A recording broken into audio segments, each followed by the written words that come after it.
Oh, hello, good morning, good afternoon, depending on where you're joining us from. Welcome to another Trade and Tariff. Used to be Tuesdays. This week we're doing it a little bit differently. It's on Thursday due to technical difficulties. Thank you everyone for joining us. So as you know, or maybe if you don't, we've started doing this weekly series back in February, thanks to all of the Trump tariffs. If this is your first time, we are glad you're here. And if you've joined us before, welcome back. My name is Courtney. I'll be your host today. Before we dive into the content today, just a couple of housekeeping reminders for you. First off, a friendly reminder that Avalara cannot provide legal or tax advice, so everything that we're covering here is for informational and educational purposes only. But as always, we do our best to answer your questions as thoroughly as we can.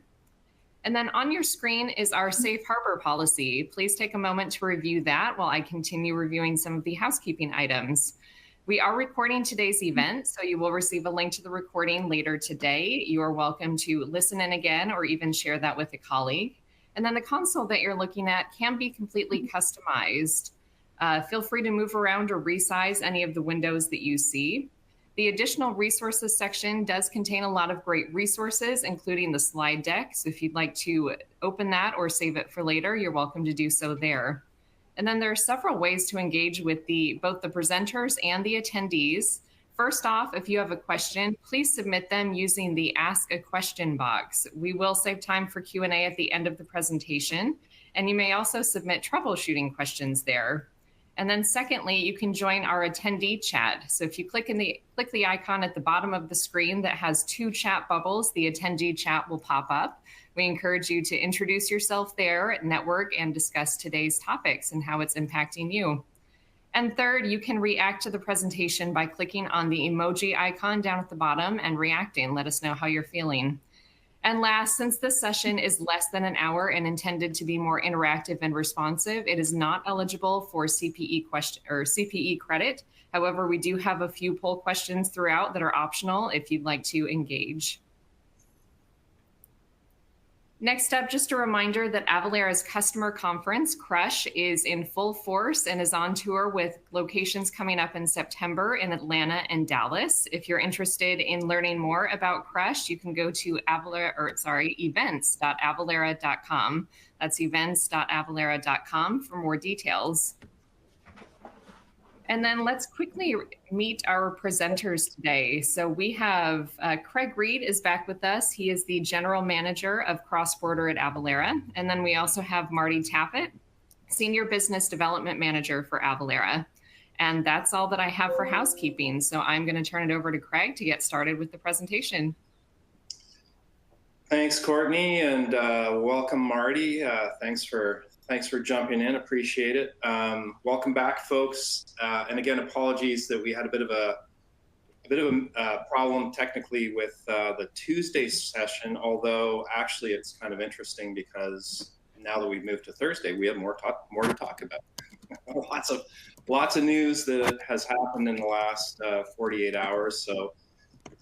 And even to the extent that we couldn't even update the slides in time. So we'll talk through that. But anyway, that's what we'll do. We'll talk a bit about the latest news, what's going on. We'll try to cover as much of that as we can. And obviously, with everything that's going on, you can't cover everything, but we'll try to hit the high points. We'll talk a bit about the implications to your business and then how you can take action with Avalara. And then, as Courtney said, we'll try to get into some Q&A. And we'll actually try to weave in Q&A as we go, so feel free to ask questions, and we'll try to address your questions as we're moving through the presentation here. Okay, so first let's just, as we usually do, jump into a poll question. When does the de minimis exemption end for all imports into the United States? I'll give you a second to answer that, so you can click on the answer you think is correct. De minimis is obviously a big deal. We'll be talking about that in a little bit here. All right, so let's flip to the next one. Hopefully everyone's had a chance to answer. Nope. I clicked too fast. You know what? I've done that before. Yeah, I'm too quick on the draw. Apologies. So the correct answer is August 29th. Hopefully everyone is aware of that. So that's when de minimis for all countries is going to end. And like I said, we're going to talk a bit more about that going forward here. All right, so let's get into some of the latest news on what's going on. We've tried to, we've tried different formats to try to update the news, timelines, bars, etc. So we've gone with a new format here, which is kind of saying, hey, what happened in July? So just briefly, here's a bunch of the things that happened in July. We had the extension, of course, to August 1st, so which was then extended to midnight last night. So the tariff hikes that were originally set for Liberation Day were delayed. After the market backlash, many of you will remember that that the market did not respond well to Liberation Day, so that was postponed. We were supposed to have 90 deals in 90 days. That hasn't quite happened, but we have had tariff letters sent. So 27 countries were notified of new tariffs that were taking effect August 1st. Now that was pushed a week, so it was actually August 7th, so today. The current 10% reciprocal was in place for those countries.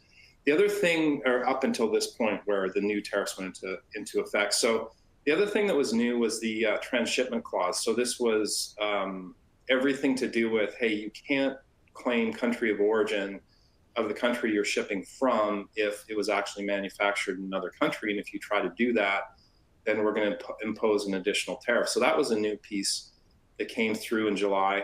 The IEEPA and Section 232 tariffs were unchanged. So that was really all to do with Canada, Mexico, and China and how they were being tariffed. So that didn't really change. And we'll talk a bit more about Canada, Mexico, and China in a second here.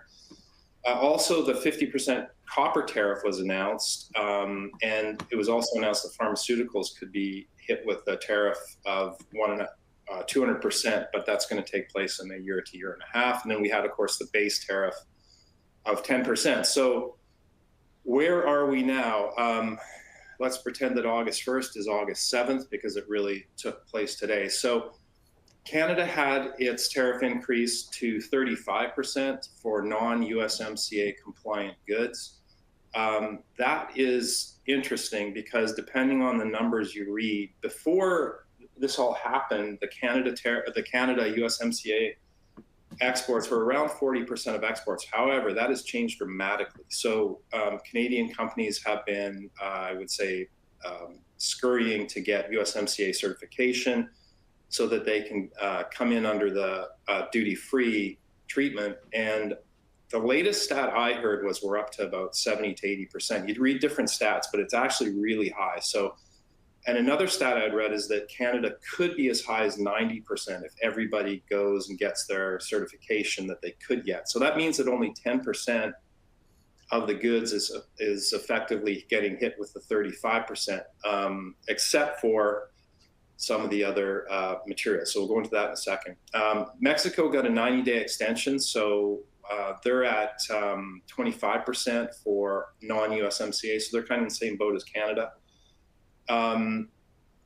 So new country-specific tariffs. India, well, we read the news last night, I think it was, or yesterday, got increased to 50%. So it didn't decrease to 25%, it went actually up to 50%. So India is now getting hit with the 50%. I think there's an effective date that's down the road. I don't know the exact date. Marty, maybe you do, but. Yeah, it got pushed out quite a bit. Yeah. So I think that the 25% went into effect today, but the additional 25 is still yet to come. Switzerland got a bit of a surprise. They went up to 39%, and Taiwan down to 20%. So the 232 copper tariff, that went into effect as well. So we have now steel, aluminum, copper at 50%, autos at 25%. So that's why I say that kind of goes back to Canada. So it's the USMCA at 0, except for the, non-USMCA that's at 35. And then you've got the tariffs that everybody gets. So steel, aluminum, and copper, except for the UK. They got a bit of a sweetheart deal. So they're at 10%. And we'll go into that in a second. And then for all of the countries that don't have sort of a specific deal, there's tariffs ranging from 10 to 50%. We don't have time to go into all those. And then lastly, the de minimis, the announcement of the end of de minimis took place in August as well. So let's take a look at some of the proposed trade deals. Hopefully the slide is switching, and there it is. Okay, so we talked about Canada. So 35% on Canadian goods not covered by USMCA. Mexico is at 30%, but they're paused for another 90 days. So they're at 25% still. The EU is at 15% across most everything, except for the 50% that's on steel, aluminum, copper. Switzerland, again, went to 39. Brazil went up to 50%, and that was because of the treatment of the former President Bolsonaro, so that President Trump didn't view kindly on. India went to 50% because of the purchases of Russian oil. China is still in a bit of a holding pattern, and I believe that has been pushed out even further. So I think I don't have it right in front of me, but I think the China tariffs are still working on. So currently it's at 30%, but the other foot hasn't dropped on that one. 20% on most Vietnamese goods, except for 40% on anything that's transshipped. Japan is at a 15%, but again, the 232 tariffs on steel and aluminum and copper remain. That's an interesting one, actually, because there's been a lot of complaints by U.S. automakers saying, well, hey, wait a minute, we're paying 50% on imports of steel and aluminum, which is adding to the cost of our cars, but Japan's only getting charged 15%. So there's some interesting news going on there. Taiwan went down to 20%. Although President Trump announced that there's going to be a semiconductor tariff coming. We don't have any more news on that, but that could affect Taiwan. And then Indonesia is at a 19% tariff. So that's where Indonesia's at. Okay, so let's take a look at sort of all the different countries. All right, so this is, I'm not going to go through this all. We don't have time to do that. But you can see here, just by color legend, if you look at the far right, or the middle column where the adjusted tariffs are, you can see where they went down, where they went up, or where there was no change, or where they were updated for July 9th. So, the dark bars are where things have been increased. So Brazil, Canada, notable, Mexico, Switzerland, and then where things have gone down, so the light blue bars.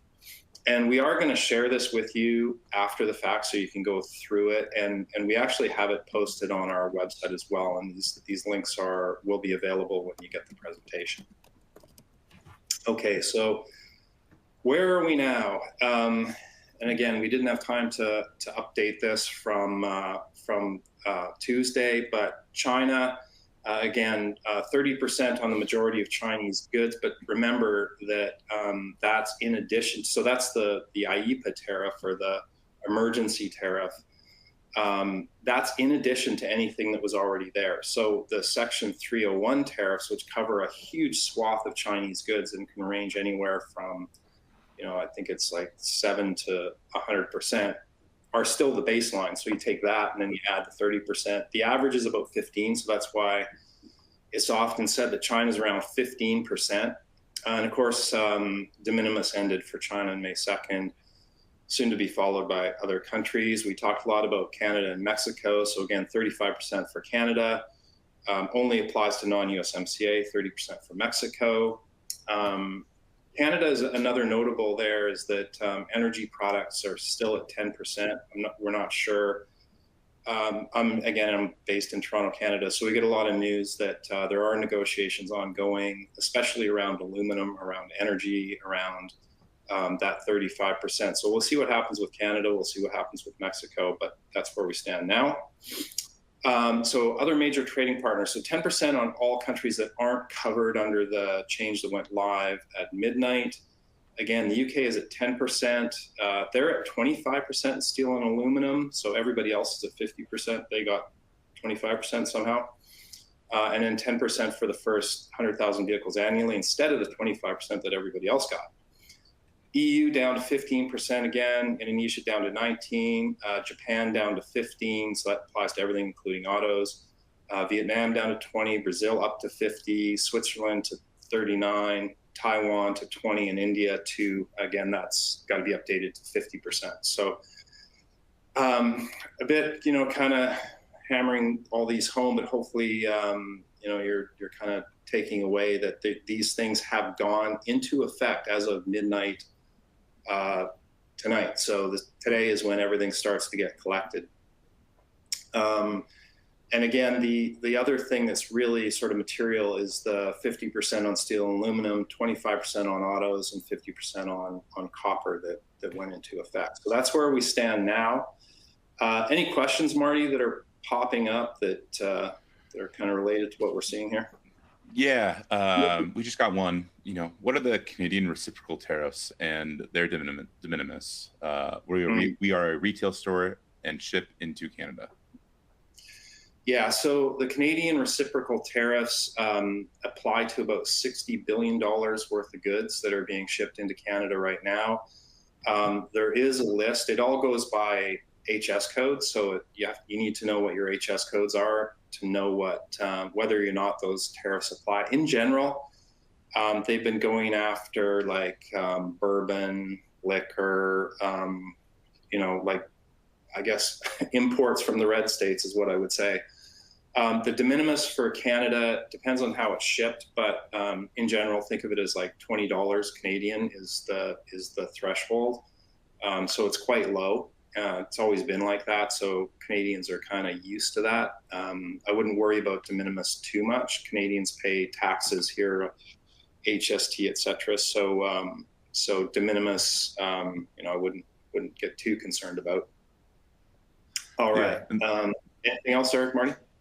Yeah, there's actually a really good question around registering for CQ SMA or USMCA. So what does that entail for a Canadian business? What does that process look like? We've actually got a slide on that coming up. So you can self-certify, and we're going to go through some of the things. We can't go through it all in detail, but at least give you kind of a flavor of that. So that's coming up a little later. So stay tuned for that. Yep. Okay, let's move on to de minimis. All right, so on May 2nd, it changed for China and Hong Kong. It used to be $800, as I'm sure many people are aware. The volume of de minimis packages was actually pretty significant. I think it was 2.4 billion or something like that. I mean, it was very, very high. And actually, there was this was actually a bipartisan move. Not a lot of people realize that the Biden administration had actually started this ball rolling initially. And it was in the one big beautiful bill that it was going to change to, it was going to change for all countries in July 2027. Well, all they did was advance the timeline. So that's now going into place August 29th. So any import from any country, duties and taxes apply. So what does that mean? Well, it means that goods are going to require HS codes. They're going to require classification, in other words, and we'll talk a bit more about that in a second. It's going to require country of origin to be correct, declared value to be correct, etc. And if it's shipped, it depends on how it ships as well. So if it ships through the postal stream, it's going to be a flat rate of $80 to $200 per item, depending on the country of origin. And then if it's coming through more of a standard courier network, it'll just be the percentage applied to the good, which again is driven by the HS code, which we'll describe in a bit. So, we talked about this as originally as the future of de minimis. We now know the future of de minimis. So the idea is really to protect U.S. manufacturing, which has been a pretty consistent theme with this administration, and curb exploitation by offshore sellers, namely fentanyl. So that was originally why de minimis was going to be removed, because they wanted much more scrutiny over goods that are coming in under $800. The fear being that a lot of fentanyl is coming in the country that way, especially through the postal stream. So that's why the loophole, the quote unquote loophole, was created or eliminated. Pardon me. Also notable, stronger enforcement mechanisms. So you're going to have mandatory requirements for PGA filings now. So that means that I believe it's the FDA is first out of the gate, where you have to actually tell them if it requires any FDA notification or documentation. So that's another sort of hoop that folks are going to have to jump through. So in general, before over $800, it required you to do a much more comprehensive customs paperwork and entry. That now applies to everything. So where a huge swath of goods were coming in basically without much scrutiny, now that scrutiny exists is the long story short there. All right, any other questions there, Marty, that apply to what we're talking about here, de minimis? Nothing about de minimis, mostly just about different rates, but I think we can move on. Yeah, okay. All right, implications to your business. So we do this one all the time, but I think it's very important, so we'll continue to do it. So the four horsemen or four puzzle pieces of global trade, as we call them, de minimis exemptions. So we talked about the US de minimis, we talked a bit about the Canadian de minimis. Every country has a different level of de minimis. And it's important to know what those levels are, because that's the level at which duty and tax begin to be chargeable, especially if it's an ad valorem tax, like a GST or an HST in Canada. And sometimes those tax and duty amounts are different. So it's important to know what your your de minimis levels are. And then, critically important is country of origin. And that's become even more important now. So especially if you're importing to the US, the CBP is very, very vigilant about country of origin and making sure that that is correct. Country of origin, I don't know if we have that slide in this deck or not. Maybe we don't. Yeah, so country of origin is not where the product was shipped from. A lot of folks make that mistake. The country of origin is where the majority of the value was added to the good or the good was transformed. So think of it that way. It's much more specific than that. But in general, it means that the country of origin is where it was made. Tariff code classification. This is the other big piece of information that you require. So now anything under $800 for de minimis requires tariff codes, whereas before it didn't. So these are the codes that each country has that define what the good is. And for the members of the WTO, 180 countries, it's consistent up to 6 digits. However, the gotcha is that every country adds another 4 to 6 digits, typically 4. So it's usually a 10-digit code. And those codes can be very, very different depending on the country you're going into. So you need to know the tariff code for the country you're going into. And if you think of an Excel table, picture an Excel table. So the tariff codes or the HS codes are going to be your rows. The country of origin of the good is going to be the column. The intersection of those two, or the cell, is going to be the duty rate you're required to pay. And then the duty rate you're going to be required to pay is going to go against the declared value of the good. So that's the last important piece of information. And that's the other thing that the CBP is very much on the lookout for, is are you properly declaring the value of your good? Because that's another way you can lower your duty costs, obviously, is to say it's worth $50 instead of $100. Don't do that. CBP is watching for that and wants you to make sure that you actually declare value properly, and that goes for most other countries in the world as well. So that's why all of those things are very important. Anything in the Q&A there, Marty, that applies to anything? No, I think it's worth bringing up, though. We have a comment around wait times on goods being cleared through customs. Going from 1 to 3 days to 10 to 14 days now. And I think it's really just the fact that the carriers and then also CBP themselves haven't hired and trained enough people to be handling the volume. So doing everything you can on the front end to try and streamline the process as much as possible is only going to help. Yeah, think about it. You just completely changed the game, not just for what values are being charged, but what the CBP is watching for, the number of goods that are actually being screened, the level of screening being required. So it's not surprising that things are getting slowed up through customs. And I was at a customs broker conference, NCB FAA, earlier in the year, and I can tell you that those folks are going flat out. They are trying to keep up with all the changes, and they're the ones who have to actually file the duties and taxes, both the duties coming into the States. So they have to make sure they're getting all this stuff documented. There's backlogs there. There's backlogs filing with customs. The carriers as well have the same problem. This has all changed very, very quickly, and the industry, I don't think, has really had time to adapt. So, I'm not surprised that we're having challenges at customs. There's been a lot of different reactions to the tariffs by region. You can see the US, UK, EMEA, and Asia Pacific there on what they're choosing to do. So you can see a lot of price hikes, withdrawing or cutting guidance, financial hits. You can just kind of read that as we're talking here. But there's been a bunch of news lately too. Of, for example, Ford, I think, said it was 800 million in the last quarter. GM said around $1 billion, another 4 to 5 billion to come in terms of the prices that they're paying.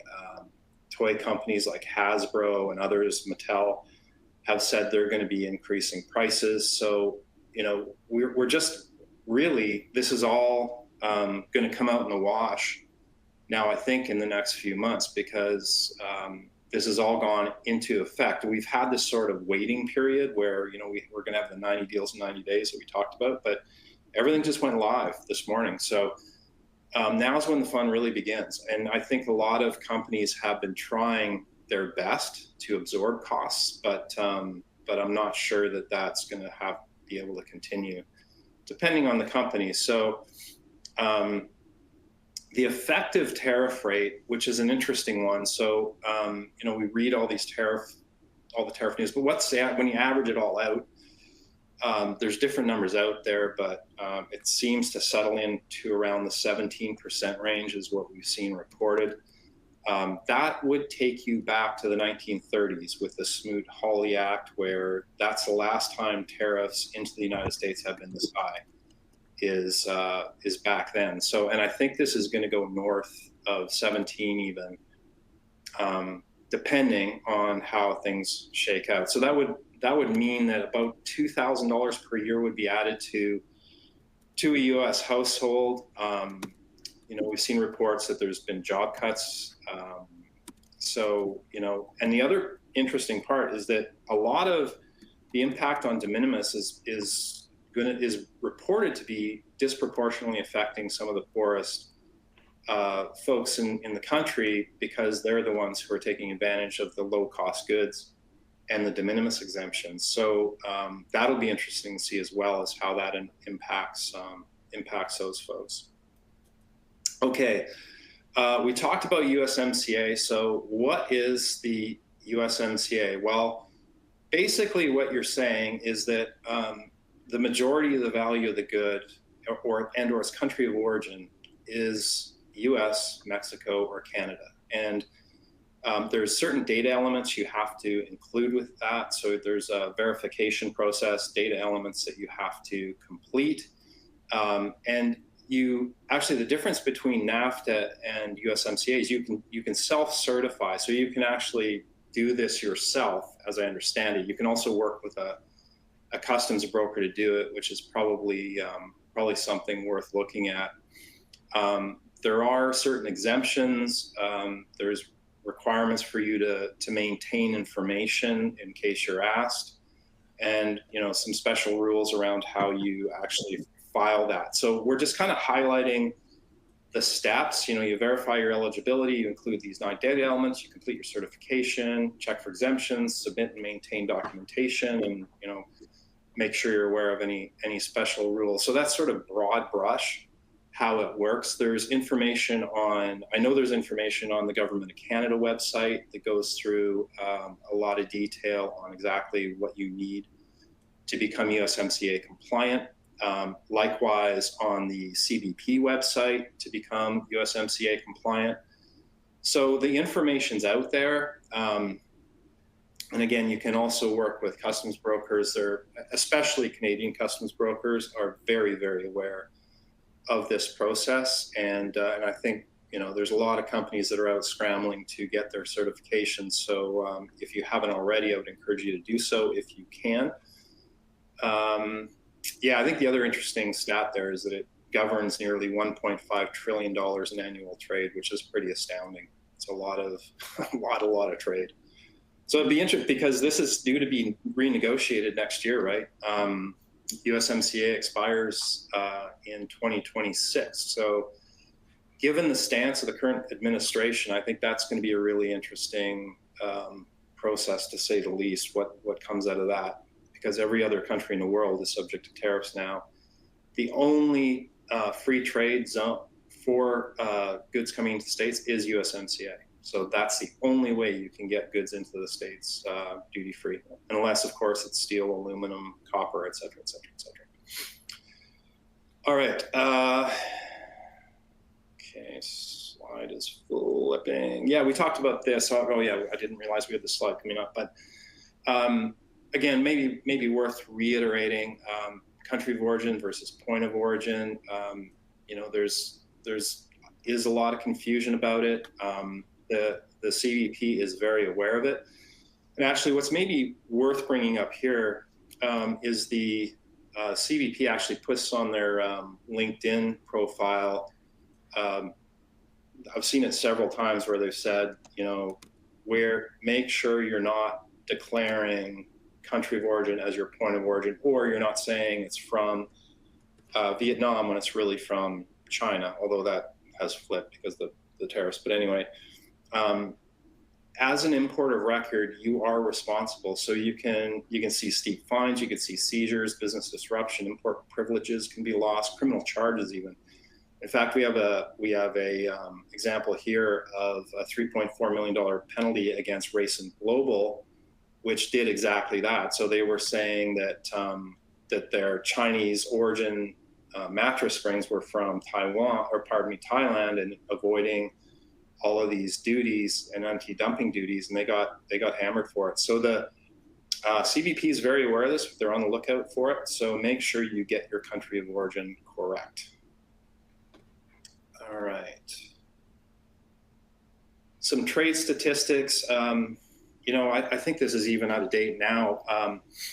You read different stats, and I was actually reading this morning even that it's up to 170 billion that's been collected this year so far.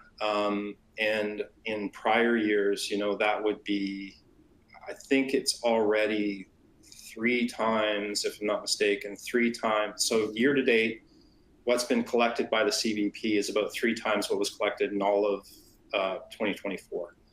And again, there's different stats out there, but it'll be interesting to see how it shakes out when all of these tariffs go into effect and we see the full weight and effect of it, probably through the end of Q3 and into Q4, how these numbers change. All right, continuing on with some of the trade impacts.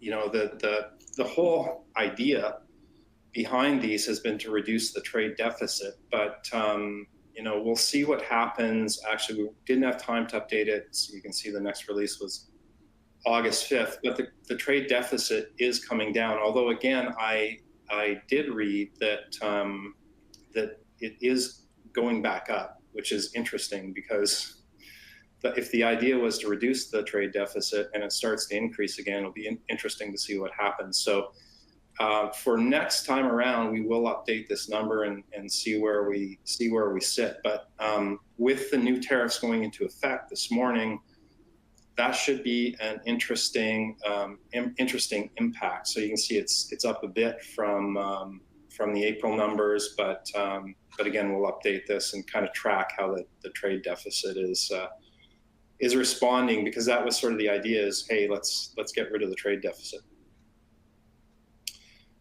All right. here we're talking about kind of switching gears into, what are some of the things you can do. Everyone's starting to get ready for the holiday season. Regardless of who you are, I think that kind of cuts across all kinds of businesses. What we'd encourage is make sure that all of your information is correct. Make sure your HS codes are correct. Make sure your country of origins are correct, your de minimis, what your de minimis are. These are all things we can help you with, by the way. When we do assessments of companies' tariff codes, we often find, unfortunately, that they're way off. So make sure your tariff codes are correct, regardless of whether we help you do it or you do it yourself. Make sure that they're correct. You can also think about diversifying your supply chain, pretty obvious one, alternative sourcing, nearshoring, dual sourcing, adjusting your pricing and promotional strategies, maybe country-specific offers, build in some margin buffers. Also, I think inventory strategies, that's been a pretty newsworthy item. A lot of companies are building up inventory just to try to get around the tariffs. I think that ship's maybe sailed, but having some inventory buffer as things sort of move through, because you never know. You could wake up tomorrow and have a Truth Social post that changed whether or not you can get inventory billed from China or not. So who knows? And then finally, try to make sure your customer experience is good. And actually, going into that, I'm going to turn it back over to Marty here. We're going to talk a bit about landed costs, DDP, DAP, and all those good things. So awesome. Go ahead, Marty. Yeah. So, my role here at Avalara, everyone, is I work a lot with our enterprise partners as we're implementing our kind of suite of HS code and cross-border solutions.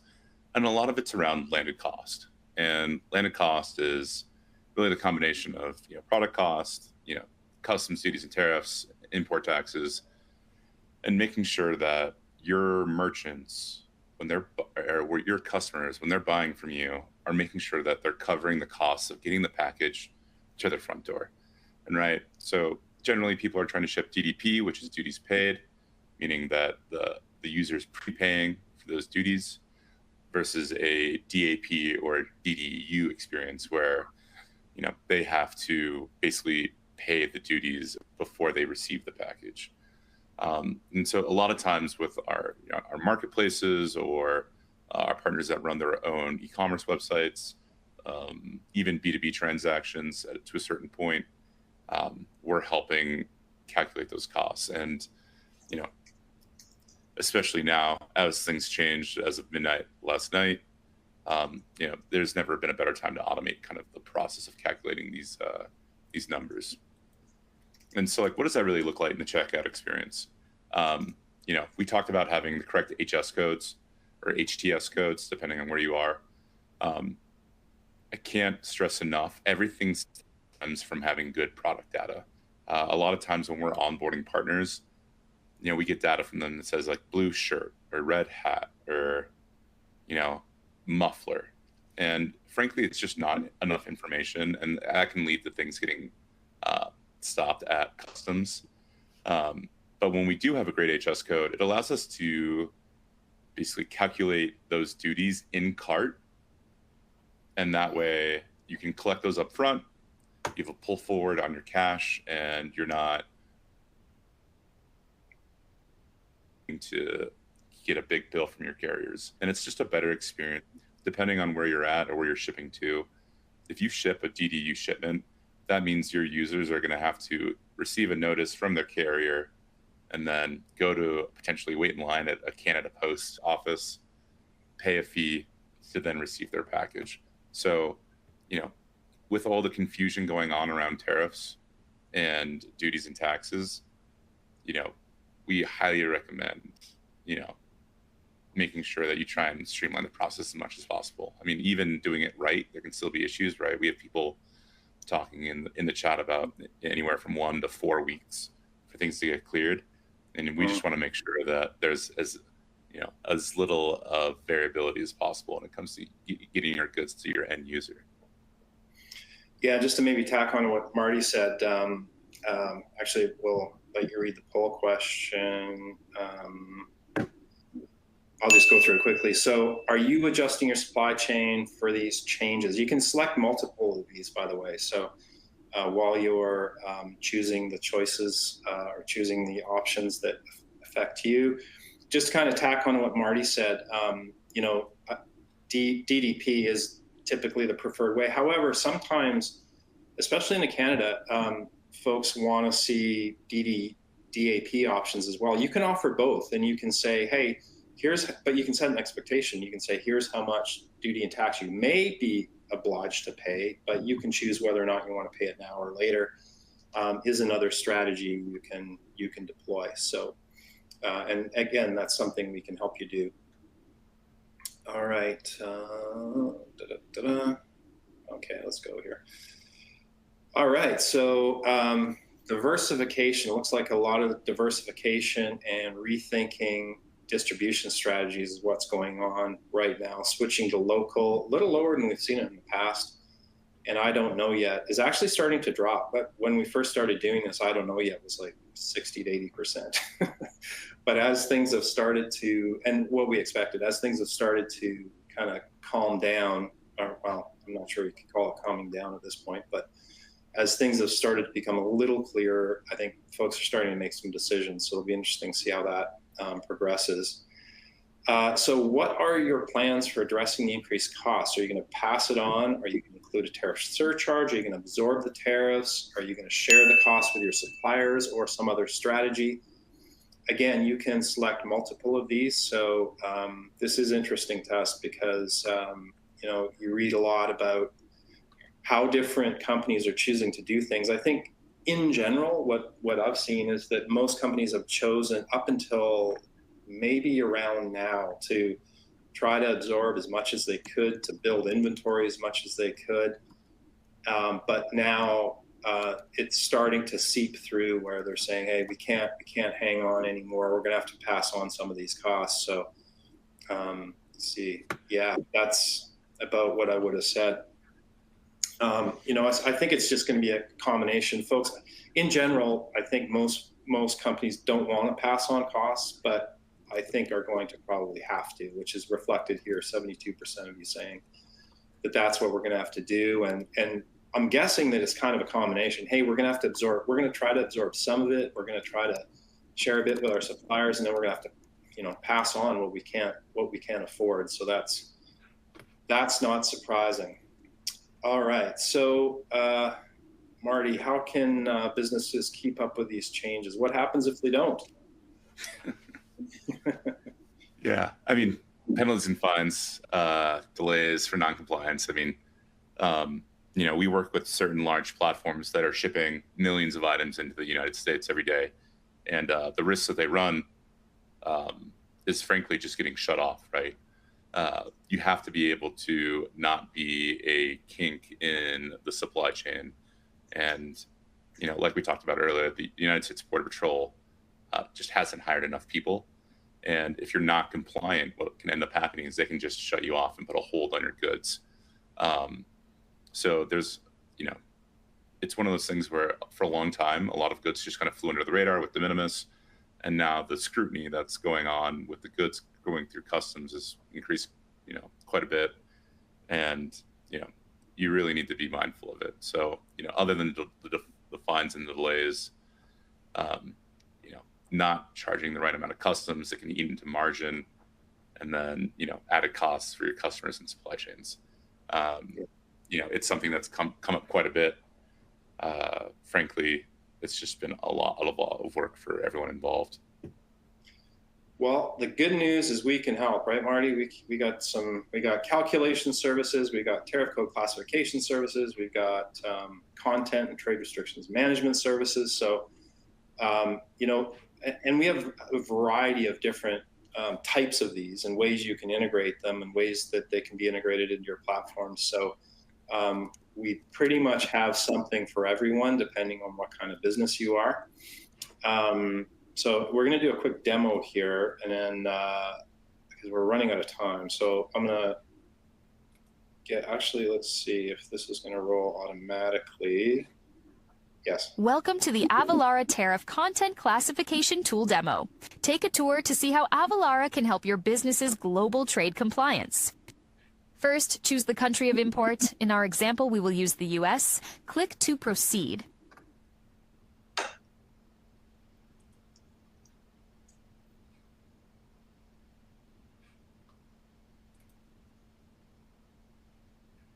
Next, select the country of origin. In our example, we will use China. Click to proceed.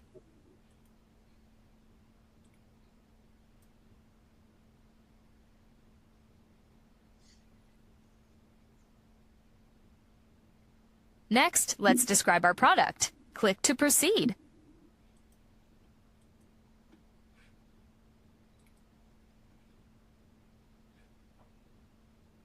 Now, we are ready to classify. Click to proceed. The tariff classification tool needs to know a few more details. Click to select the upper material. Select the lower material. Click to proceed. We've now reached an HS6. Click to drill down to reach the HS10. Since our product is a men's golf shoe, click to drill down. Since our product is not welt footwear, click to drill down. We have reached the HS8. Click to find the HS10. We have now reached our HS10. Click to see rate description. Here, we can see the total duty amount for this product. This totals 28.5% for the general rate, plus 10% for the preferential and additional duty rate, which totals 38.5%. This concludes the demo. Want to talk with an expert about your global trade compliance? Schedule time with a member of our cross-border team below for a live demo. All right, we're back. So yeah, you can actually get a 14-day trial offer if you like of that tool. And again, that's not the only tools we have, but that one we're offering a free trial for. If you'd like to do that, I'll get to the next one so you can click on it. You can actually click that right here. So I'll leave that here for a second. Just quickly, there's a couple of, well, we're out of time, but let's answer a couple of questions real quick. So Billy, is state sales tax calculated on the duty and tariffs? Yes, it is. Hans asked, is the standard for application of tariff rates still the date when the goods depart from the country of origin? Well, it depends on the mode of shipment. I believe, let's just go to, I'll just quickly, as I'm answering this question, if you'd like a follow-up from an Avalara sales rep, please let us know. So I'll leave that here for a second. So Hans, basically it depends on the mode of shipment. In general, if it's ocean freight, yes, it goes back to when it left. If it's air, truck, etc. In other words, the fast options, no. The slow options, yes, in general. But again, there are some exceptions to that, but that's sort of how you think about it. Are there any other questions we have time to answer? Aaron, China's at 30% plus Section 232. Yes, correct. Section 301, actually. And then Aaron, also for China to US, we have 10% baseline. Do all imports pay the 20% IEEPA tariff? Yes. So it's 10% plus 20%. All right. Sorry, folks, we're out of time. These things always go so fast. Anyway, I'm always amazed. Anyway, we'll send out a copy of this presentation after the fact. We've got lots of great links for you. We update our blogs constantly. Our superstar blog writer, Gail Cole, is always up to date with the latest. So check out the blogs. And I think that is, that's it for us. There are a few more webinars coming up. We're going to continue to do the Tuesdays. So we've had some issues sending out the emails, but we should have that rectified. So we'll make sure you get the emails for the upcoming webinars. You can also check it out on our page. And that is it for us. Thank you very much for your attendance, and appreciate you skipping to Thursday with us, and apologize again for the bump on Tuesday. Yeah, thanks everyone.